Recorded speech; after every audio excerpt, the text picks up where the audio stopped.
Next நேயர்களுக்கு என்னோட அன்பான வணக்கங்கள். நம்ம சேனல்ல ஜோதிட ரீதியா நம்மளோட கேரக்டர்ஸ் பத்தி நிறைய பார்த்திருப்போம். இன்னைக்கு ஒரு சேஞ்ச்காக, அதாவது டேரட் ரீடிங் பத்தி பார்க்க போறோம். அது நம்ம கூட யார் ஷேர் பண்ணிக்க போறோம்னா, டேரட் ரீடர் மற்றும் ஸ்பிரிச்சுவல் ஹீரர் சாரா அவர்கள் தான் இணைஞ்சிருக்காங்க. வாங்க நிகழ்ச்சிக்குள்ள போகலாம். வணக்கம் மேம். வணக்கம். வணக்கம். எப்படி மேம் இருக்கீங்க? நல்லா இருக்கேன். எப்படி இருக்கீங்க? நான் சூப்பரா இருக்கேன் மேம். மகர ராசி நேயர்கள் பத்தி பேச போறோம் மேம். ஃபர்ஸ்ட் அவங்களை பத்தி சொல்லிருங்க, நான் தெரிஞ்சுக்கிறேன்.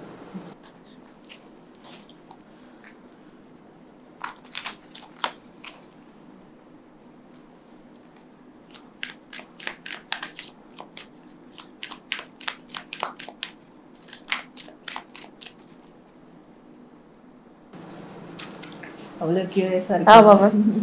ஏன்னா எப்பவுமே அவங்கதான் இப்படி சொல்லிட்டீங்களே என்ன பத்தி அப்படின்னு கேட்டே இருப்பாங்க. ஸோ மகர ராசி உங்களுக்கான கார்ட்ஸ் பார்க்கலாம். இவங்களோட கேரக்டரிஸ்டிக் எப்படி இருக்கும்னா, ரொம்ப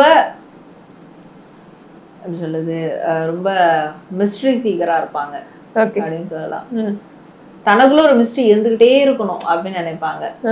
மிஸ்ட்ரி அதெல்லாம் ரொம்ப பிடிக்கும் அப்படின்னு சொல்லலாம். இவங்க கிட்ட ஒரு ரகசியத்தை சொன்னா அது வெளியே வரவே ரொம்ப சீக்ரெட் கீப்பரா இருப்பாங்க.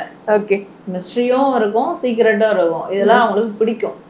சீக்ரெட்ஸ் வந்து அவ்வளவு சீக்கிரம் இவங்க வாயில இருந்தா வர வைக்க முடியாது. அது அவங்களுக்கு ஒரு மிகப்பெரிய பிளஸ். ஆக்சுவலா ஒரு பிளஸ். மத்தவங்களுக்கு அது நெகட்டிவா கண்டிப்பா நம்ம சொல்லிடுவோம். சீக்ரெட்ஸ் வந்து இல்ல, சீக்ரெட்ஸ் நம்ம வச்சுக்கிறதே நெகட்டிவா இருக்கும் கண்டிப்பா. ஆனா இவங்களுக்கு அது பிளஸ்ஸா இருக்கும். ஸோ அந்த சீக்ரெட்ஸ் ரொம்ப நல்லா இருக்கும். இன்னொன்று வந்து ஃபேமிலியை வந்து எப்படி தன்னோட ஒன்றிணைந்து போக வைக்கணும் அப்படின்றதுல வந்து ரொம்ப அழகா ப்ளே பண்ணுவாங்க. ஃபேமிலி அவ்வளவு சூப்பரா எடுத்துட்டு போவாங்க. இவங்களும் ஃபேமிலில இருந்து வெளியே வர மாட்டாங்க.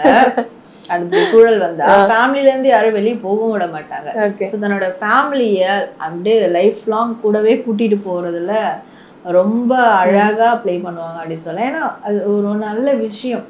ஒரு சொத்து ரீதியான விஷயமா இருக்கட்டும், வேற ஃபேமிலியோட சேர்ந்த ஒரு ஃபினான்ஷியல் ரீதியான விஷயமா இருக்கட்டும், ஃபேமிலியை விட்டு வெளியே போகக்கூடாது அப்படின்றது ஒரு சீக்கிரட்ஸே இருந்தாலும் அந்த ஃபேமிலியை விட்டு தாண்டாது. வெளியே ஃபேமிலிக்குள்ளதான் சுத்தும்.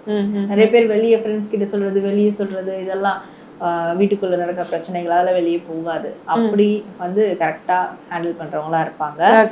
அண்ட் வந்து இவங்க தனக்குன்னு ஒரு இடம், தனக்குன்னு ஒரு வருமானம், தனக்குன்னு ஒரு பவர், ஒரு பொசிஷன் அது வேணும்னு நினைக்கிறவங்களா இருப்பாங்க. ஓகே, இவங்க எந்த மாதிரி துறையில மேம் அப்படி ஷைன் ஆயிட்டே இருப்பாங்க?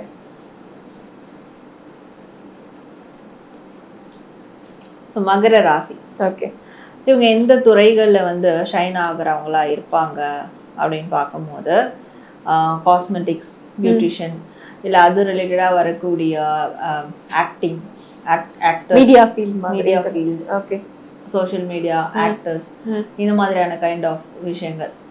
டெய்லி அவங்கள க்ரூமிங் பண்ணிக்கக்கூடிய எந்த ஃபீல்டா இருந்தாலும் அது அவங்களுக்கு பெஸ்டா இருக்கும் அப்படின்னு பார்க்க அழகா தெரியும்னு நினைப்பாங்களா? க்ரூமிங் பண்றதுன்னா லைக் க்ரூமிங் வித் மேக்கப் இப்படி போவாங்க பாத்தீங்களா, அந்த ஃபீல்டு. பர்டிகுலரா அதுக்குன்னு ஒரு சில ஃபீல்டு இருக்கு. இப்ப காஸ்மெட்டிக்ஸ்ல கூட அந்த சேல்ஸ் ரெப் வந்து அப்படிதான் இருப்பாங்க. அப்ப அதெல்லாம் உங்களுக்கு கிளிக் ஆகும். மீடியா ஃபீல்டு ஆப்வியஸ்லி அப்படிதான் இருக்கணும், அது கிளிக் ஆகும். ஆக்டிங் கிளிக் ஆகும். ஸோ இதெல்லாம் வந்து அவங்களுக்கு பெஸ்டா இருக்கும். அண்ட் லாயர் ஃபீல்டும் அவங்களுக்கு லாயர் ஃபீல்ட். அதுல வந்து லாயர்னா அதுல நின்றுடாம அடுத்து ஸோ ஜட்ஜ், மெஜிஸ்ட்ரேட், இந்த மாதிரி அவங்க போகணும். அதுக்கு ட்ரை பண்ணா அவங்களுக்கு அது பெஸ்டா இருக்கும். Okay ma'am. காதல் திருமணத்தை பொறுத்த வரைக்கும் எப்படி மேம் இருக்கு?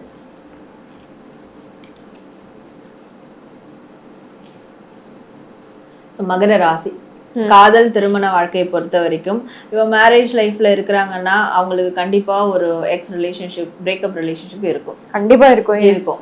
லவ் லைஃப்ல இருக்காங்கன்னா அவங்களுக்கு ஒரு பிரேக்கப் ரிலேஷன்ஷிப் இருக்கும். ஒரு பிரேக்கப் ரிலேஷன்ஷிப் சந்திச்சுதான் அவங்க இன்னொரு ரிலேஷன்ஷிப்ல வந்து டை ஆவாங்க அப்படின்னு இருக்கு அவங்களோட வாழ்க்கையில. பட் அது சக்சஸா கொண்டு போவாங்க. அவங்களுக்கு அந்த ஒரு பெர்மனண்டான ஒரு ரிலேஷன்ஷிப் கிடைக்கிறதுக்கு அதுக்கு முன்னாடி ஒரு பிரேக்கப் சிச்சுவேஷன் அவங்க கடந்துதான் வரணும்ன்றது அவங்க விதி. அப்போ ஒரு பிரேக்கப் ரிலேஷன்ஷிப்பும் இருக்கும் அவங்களோட லைஃப்ல, ஒரு சக்சஸ்ஃபுல் ரிலேஷன்ஷிப்பும் இருக்கு. Okay ma'am. கவனமா இருக்கணும்னா இதுல மேம் இருக்கணும். ஸோ மகர ராசி, இவங்க இதுலலாம் கவனமா இருக்கணும் அப்படின்னு பார்க்கும்போது, தன்னுடைய மனசு கிட்டதான் கவனமா இருக்கணும். ஏன்னா அந்த ஆழ் மனசுல போட்டு எதையாவது குழப்பி கற்பனை பண்ணி அதுல அவங்களை யாருமே ஸ்பாயில் பண்ண வேணாம், அவங்களே சாப்டாஷ் பண்ணிடுவாங்க. இவ்வளவுதான் விஷயம். அதுல ரொம்ப ரொம்ப கவனமா இருக்கணும் அப்படின்னு இருக்கு. இவங்க எந்த பொசிஷன் போனாலும் அவங்க டாமினன்ட் வந்து வெளியே வரக்கூடாது. பதவி வந்தாலும் பணிவு இருக்கணும். அந்த பணிவு தான் அவங்களை காப்பாற்றணும். பணிவை விட்டுட்டாங்க, நான் தான் கிங், நான் தான் குயின், நான் சொல்றதுதான் சரி, நான் சொல்றதா ஃபைனல், டாமினேட்டை காட்ட ஆரம்பிச்சிட்டாங்கன்னா எல்லாமே கொலாப்ஸ் ஆக ஆரம்பிச்சிடும். அதுல ரொம்ப கவனமா இருக்கணும். அவங்களோட தரம் உயர உயர இன்னும் அவங்களோட ஆட்டிடியூட் ஆனது பாசிட்டிவா போயிட்டே இருக்கணும். அது ரொம்ப கவனம். ஓகே மேம், எந்த மாதிரி தெய்வங்களை மேம் ஃபாலோ பண்ணுறது?